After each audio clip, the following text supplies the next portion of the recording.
Hello, everybody. It is me, Jurassic Alt, here to say that today we're going to be talking about Tales from the Pizzaplex Epilogue. I'm very excited to talk about this epilogue. Here are the timestamps of the video, and if you are able to find this hidden image in the video, let me know down in the comments below, and I will put your comments in the next video.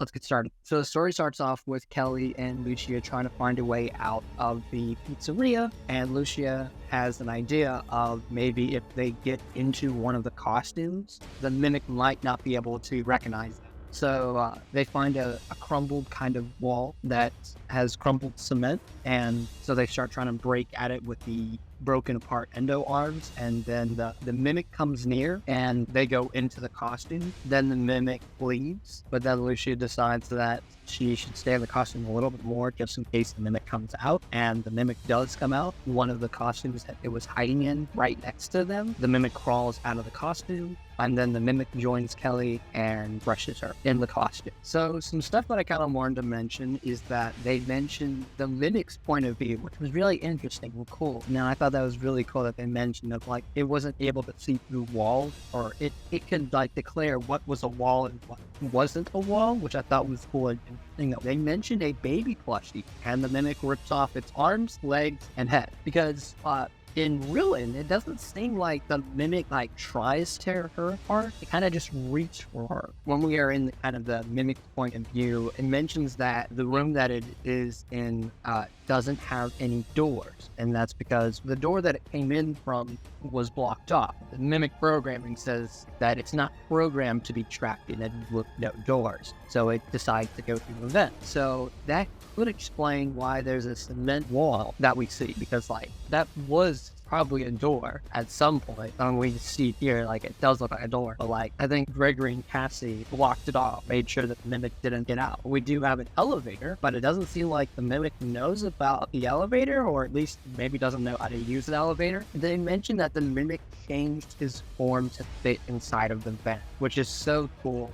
It's just saying he compacted and contracted his bone, his skeleton to fit in the vent, but he was still too big to be in the vent because he was causing scratches in the vent, because that's how Lucia and Kelly knew that. And then they mentioned some animatronic costumes. They mentioned a blue spotted dog, a mouse costume, mushroom eye, and the jester costume. Now, they specifically mentioned that the jester costume was a Springlocks costume. So, that's really cool to think. There wasn't just two Springlocks. There were maybe a lot more, because I'm pretty sure in the FNAF 3 game, Phone Guy mentions that there were multiple Springlock instances.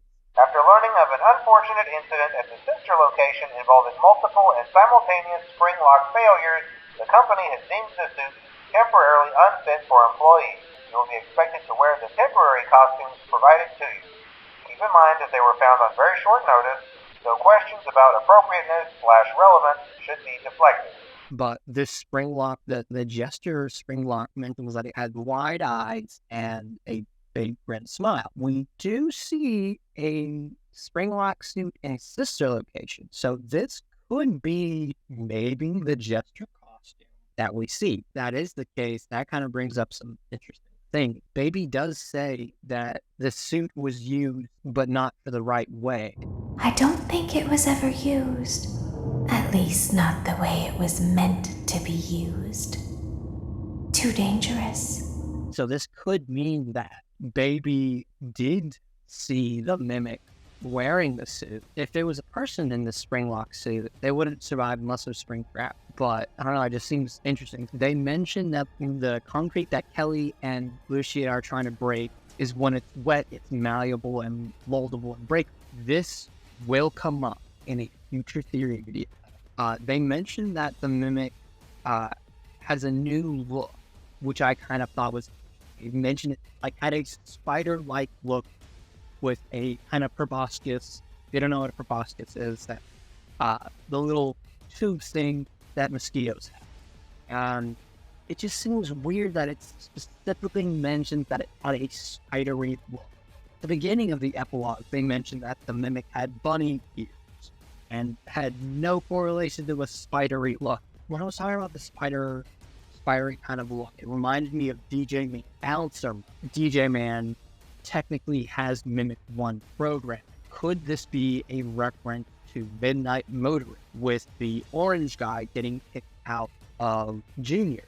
Now, I don't think there's I don't know, it just, if the Mimic is, because the Mimic's been around for a while. The Mimic has been around. I don't know, Bouncer Mode and Orange Guy here, kind of just, I feel like there's something that's there's got to be some connection.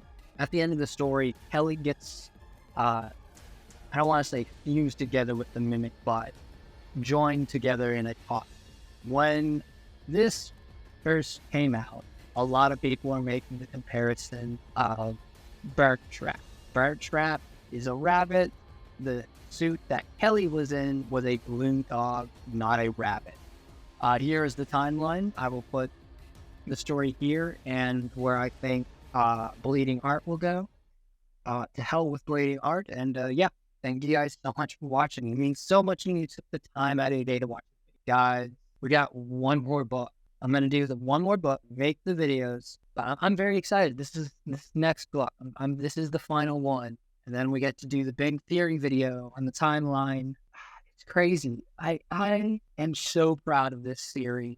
I really am. I'm so happy of how well it's done and just everything about it. It's just, I'm so proud. Thank you guys for making this happen.